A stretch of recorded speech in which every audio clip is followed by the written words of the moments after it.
Senator Moran. Chairman Thune, thank you. I chair the subcommittee on consumer protection and data security of this committee, and I'm certainly committed to ensuring that consumers' personal data is collected, used, transferred, and stored responsibly with appropriate transparency provided by you in the industry.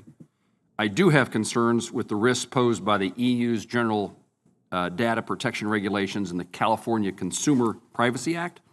Those are concerns what it will mean to the internet ecosystem, especially the innovative entrepreneurial businesses that are positioned to be disadvantaged based upon these regulatory overhauls. And in some instances, these regulations conflict one with another.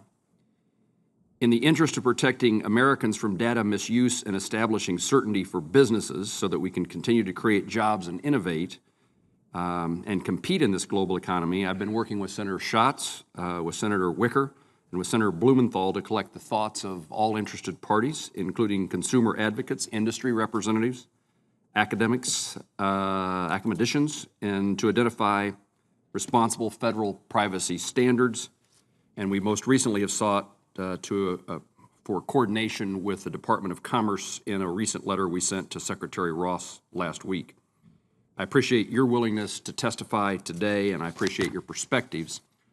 I've heard from parties who are concerned that the recently adopted California Consumer Privacy Act, which takes effect in 2020, could influence other states to enact their own versions of those regulations.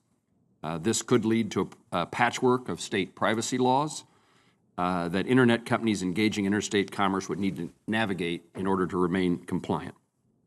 As some of you have mentioned, this is likely to have an unintended yet harmful impact on consumers due to confusion stemming from the uneven state-specific privacy requirements and choices. Additionally, entrepreneurial businesses with less resources than the companies represented at the table today would be unfairly precluded from engaging in the internet due to the complexity of regulations and compliance costs. A yes or no question for each of you: would your company support federal legislation to preempt inconsistent state privacy laws in the interest of providing clear privacy expectations for consumers and businesses? Yes, Senator. In fact, federal legislation will be of very little help if it just becomes the 51st layering on top of 50 state rules. We need a comprehensive but singular privacy framework, and it should be a federal preemptive framework. Thank you. You answer yes and no questions like I do. Thank you. Thank you, Senator. Yes, as I mentioned in my opening remarks, we do have concerns about the California law, in particular, and the risk of a patchwork of uneven and disparate laws, I think, won't serve the core interest in protecting customers' privacy. Thank you. Yes, Senator, and I would point the committee back to our recently published legislative framework for privacy and data protection as one instructive point in this conversation. Thank you. Yes, Senator, we would support that. What I would also say is that Twitter's experience is we are actually quite a small company. We have only 3,300 approximately employees around the world. So we do tend to feel the burden of disproportionate regulation. So we think that it is important that there is a federal framework put in place to prohibit a patchwork of state-by-state laws. Thank you. I think it would be helpful to prohibit a patchwork, but I think it's very important from the standpoint of the consumer that the bar be high enough on the federal legislation to provide protection to the consumer that's effective. Thank you. Senator, we agree as well, and we believe that there needs to be a strong federal framework as well, and we think that consumers should be empowered with the ability to control their data through an opt-in. Thank you.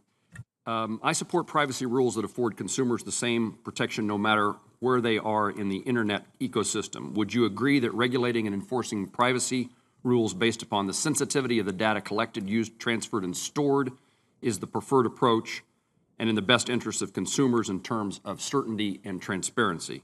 Again, I think this can be a yes or no answer. Yes. Thank you. Yes, Senator. Thank you. Yes, Senator. Yes, Senator. Yes. Yes. As a follow-up to that, and the senator from Florida, the ranking member, talked about the FTC. Would you agree that the FTC is the appropriate federal agency to enforce any future federal privacy standards? Again, a yes or no. Yes. Yes, Senator. Yes, Senator. Yes. I think they have a role. I think effective enforcement is important. But I think there may be options on additional enforcement mechanisms, so I guess that's a qualified yes. Thank you. Yes. Mr. Enright, I had a question for you in particular. I've run out of time, but I'll be back talking to you, I hope, if we have an additional round on data portability in your testimony. Thank you very much.